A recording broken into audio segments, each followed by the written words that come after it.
He thought I was weak. He thought I would stay quiet, feel small, and slowly fade away. He believed I would never fight back. What he did not know was that I was watching everything, learning everything, and waiting for the right time. This is my story. Stick with me while I share my story. And if it touches you, don't forget to support our channel by hitting that subscribe button, dropping a like, and sharing it with the people you care about. My name is Alessia Monroe. 2 years ago, I got hired at a consulting firm in Denver. It was not a huge company, but it was respected. Getting that job felt like proof that all my hard work had finally paid off. I was 29 years old, confident, and ready to build a serious career. I knew I would have to work hard, but I was not afraid of that. On my first day, I met my team leader, Dorian Caldwell. He had a calm voice and a controlled smile. Everyone seemed to respect him. He shook my hand firmly and welcomed me to the team. On the surface, everything felt normal. But there was something in his eyes when he looked at me. It was not friendly. It was not warm. It was measured. In meetings, I shared ideas carefully at first. I did not want to come across as arrogant.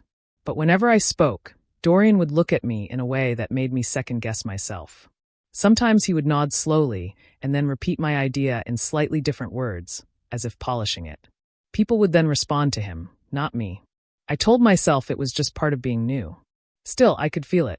Every time I volunteered for something challenging, his jaw would tighten for just a second. It was subtle, but I noticed. I tried harder. I stayed late. I double-checked my work. I wanted to prove that I belonged there, that I was not just another young hire who would quit under pressure. At home, I kept replaying small moments in my mind. The way he corrected me in front of others. The way he ignored my suggestions until someone else supported them. I wondered if I was being too sensitive. Maybe I just needed thicker skin. Maybe this was how corporate life worked. But deep down, I felt something was off. It was not open hostility. It was something quieter, controlled, strategic.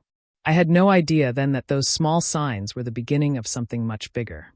I did not yet understand that I was walking into a situation where someone had already decided who I was and what I was worth. And he had decided I was weak. As the weeks passed, I began to see a pattern. Dorian never attacked me directly. He never said anything that could clearly be called unfair. Instead, he worked in quiet, careful ways that made it impossible to accuse him of anything.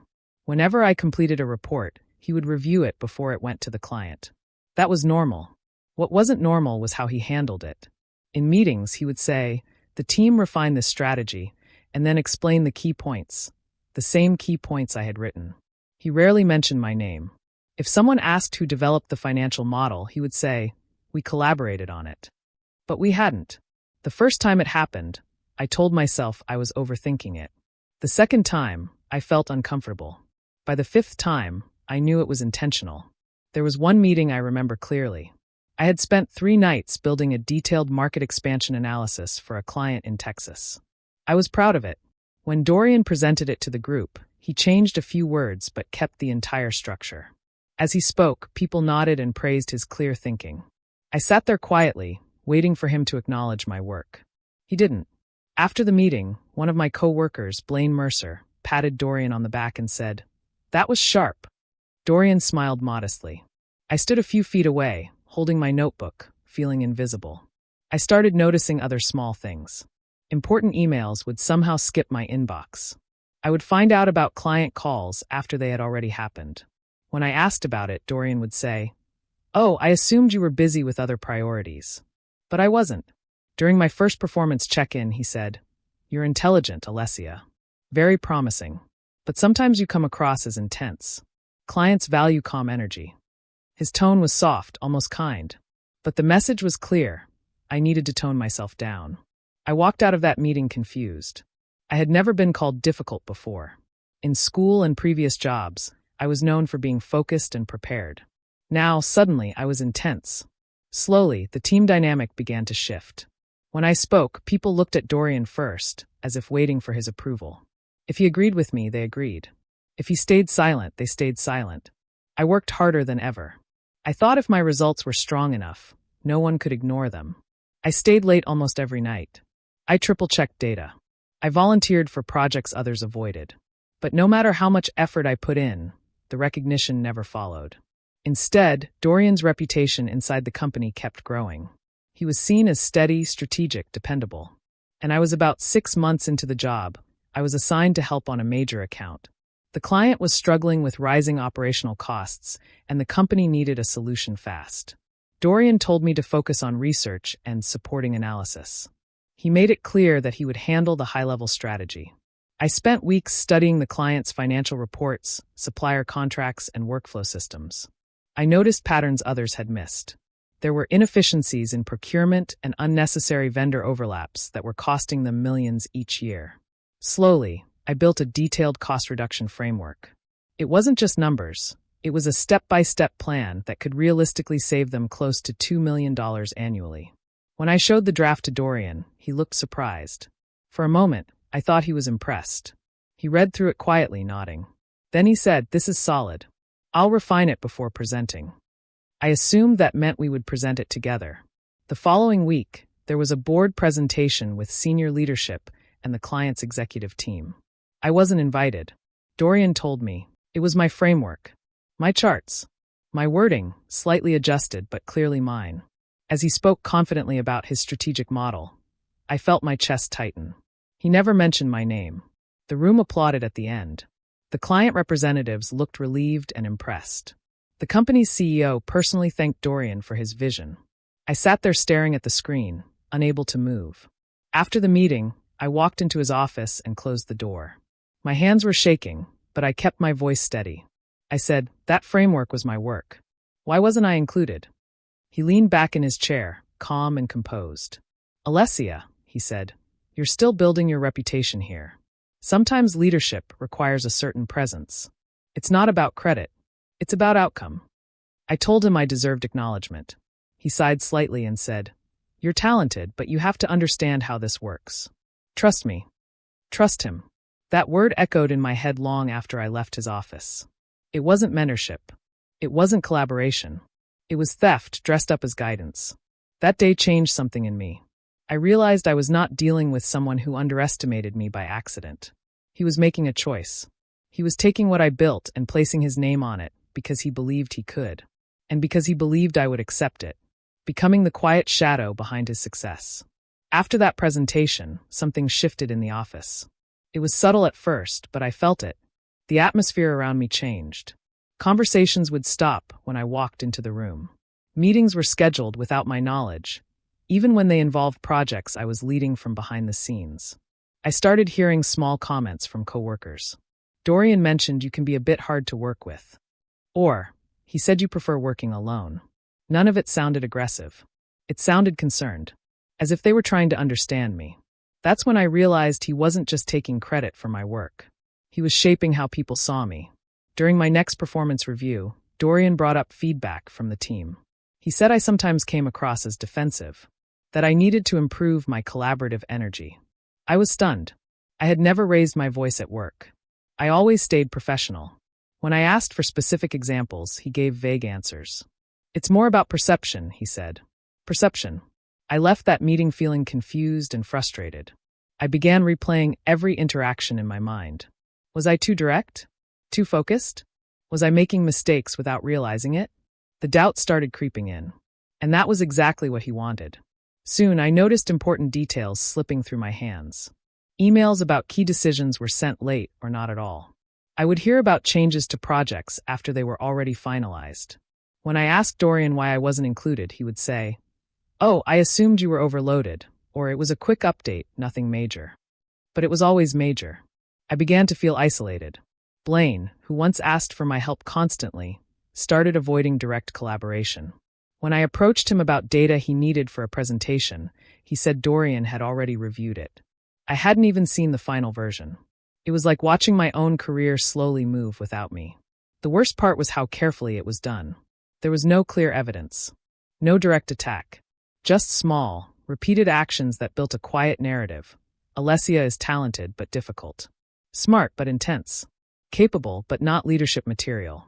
I understood then that this was not random. It was strategic. He was protecting his position. And to do that, he needed to make sure I never rose high enough to threaten him. He thought I would shrink under pressure. He thought isolation would break my confidence. For a while, it almost did. The breaking point came almost a year after I joined the company. A director of strategy position opened up. It was a major step up, higher pay, real authority, direct access to executive leadership. Everyone in the department knew I was the strongest candidate. My projects had generated measurable results. Clients trusted me. Even coworkers quietly admitted I carried most of the analytical weight on our team.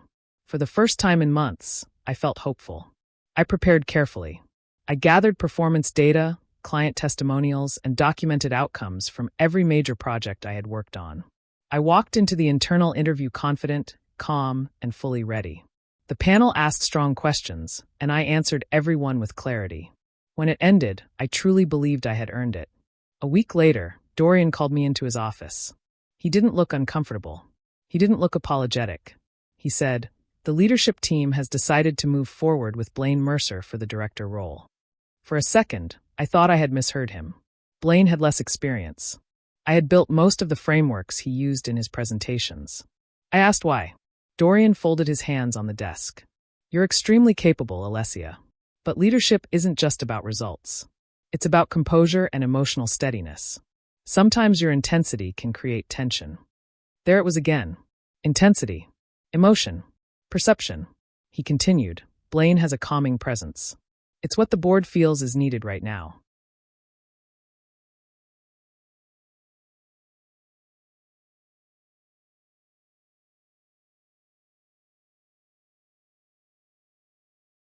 I left his office feeling like the air had been knocked out of me. That night, I sat alone in my apartment staring at the ceiling. I replayed everything from the past year. The stolen presentation, the missing emails, the vague feedback. It all connected. This was not about leadership style. It was about control. Dorian had positioned himself as the calm, reliable authority. And he had quietly positioned me as unstable, too emotional for real power. Now he was rewarding someone who would never challenge him. I cried that night, not because I felt weak, but because I finally understood the full picture. And once I understood it, something inside me changed. I stopped feeling confused. I stopped feeling hurt. Instead, I felt clear. The day after I was passed over for the promotion, I walked into the office differently. I didn't argue. I didn't complain. I didn't confront Dorian again. Instead, I became very quiet, but not in the way he expected. I started paying attention to everything. Every project file I created, I saved with clear timestamps. I kept original drafts and stored backup copies at home. I made sure my name was attached to every version history inside the company system. When I sent important emails, I kept organized records. If I gave someone data or a model, I summarized it in writing afterward. I wasn't preparing for revenge in an emotional way. I was preparing with precision. I also stopped trying to win Dorian's approval. That part of me shut down completely. Instead, I began volunteering for cross-department projects where he had little involvement. Finance teams, operations reviews, compliance updates, areas where results were documented and visible beyond his influence. I built relationships carefully. Not gossip, not complaints, just professionalism. When executives asked technical questions, I answered clearly and confidently. When other managers needed support, I delivered it without hesitation. Slowly, people started coming to me directly. At the same time, I watched Dorian closely. I noticed how often he reused language from my reports, how he slightly reworded my strategy decks before presenting them upward. I didn't interrupt him anymore. I let him continue believing I had accepted my place. There is power in silence when it is chosen. Months passed. I remained calm in meetings. I spoke less but documented more. If someone tried to frame me as difficult, there was no evidence to support it. My behavior was steady. My work was consistent. My records were detailed. Dorian seemed relaxed again. He stopped monitoring me as closely. I think he believed I had finally understood how things worked, that I had accepted being background support. But what he didn't understand was this. I was no longer reacting emotionally. I was building a foundation, and foundations don't crack easily. Almost a year after Blaine's promotion, something unexpected happened. The company announced an internal audit. There were concerns about performance attribution on several high-revenue projects. Some executive leaders wanted clearer documentation on who had developed certain strategic frameworks that brought in major contracts. When the announcement came, the office buzzed with nervous energy. Most people saw it as routine. Dorian looked completely calm. He even joked about how paperwork season had arrived. But I felt something different. For the past year, I had quietly built a detailed record of my contributions. Every original file, every draft version, every email summary, every spreadsheet with metadata showing my authorship. I hadn't known when I would need it. I just knew that one day clarity would matter. Soon, department heads were asked to submit documentation supporting their strategic claims over the last 18 months. That included major cost reduction models, expansion strategies, and operational redesign frameworks. Almost every one of those projects had my fingerprints on them. Dorian called a team meeting and told us not to worry. "We'll organize the materials and present a unified narrative," he said. "It's important leadership sees cohesive teamwork." Cohesive teamwork. I nodded quietly. When the audit team reached out to individual contributors for supporting documentation, I responded promptly. I provided clean folders, organized timelines, and version histories. I didn't accuse anyone. I didn't add commentary. I simply gave them facts. A week later, I was invited to a closed-door session with senior leadership to walk through development timelines for key projects. Dorian was in the room. So were two executives from the board. For the first time since I joined the company, I was not there as background support. I was there as a primary source. As I sat at that long conference table, I felt calm, not nervous, not angry. Calm. Because this time, the story would not depend on perception. It would depend on evidence. The conference room was quiet when I connected my laptop to the screen. Dorian sat across from me, hands folded, expression neutral. The executives asked me to walk through the development history of 3 major projects that had significantly increased company revenue. I opened the first folder. This model was initiated in March last year. I began calmly. I showed the original draft file with my name in the author field. I displayed the timestamp.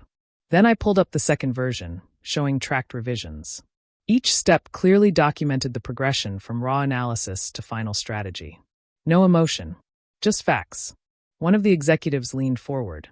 "And who presented this to the client?" "Dorian did," I answered evenly. "I prepared the materials and supporting analytics. I moved to the next project, the cost reduction framework that saved millions. Again, the metadata showed my authorship.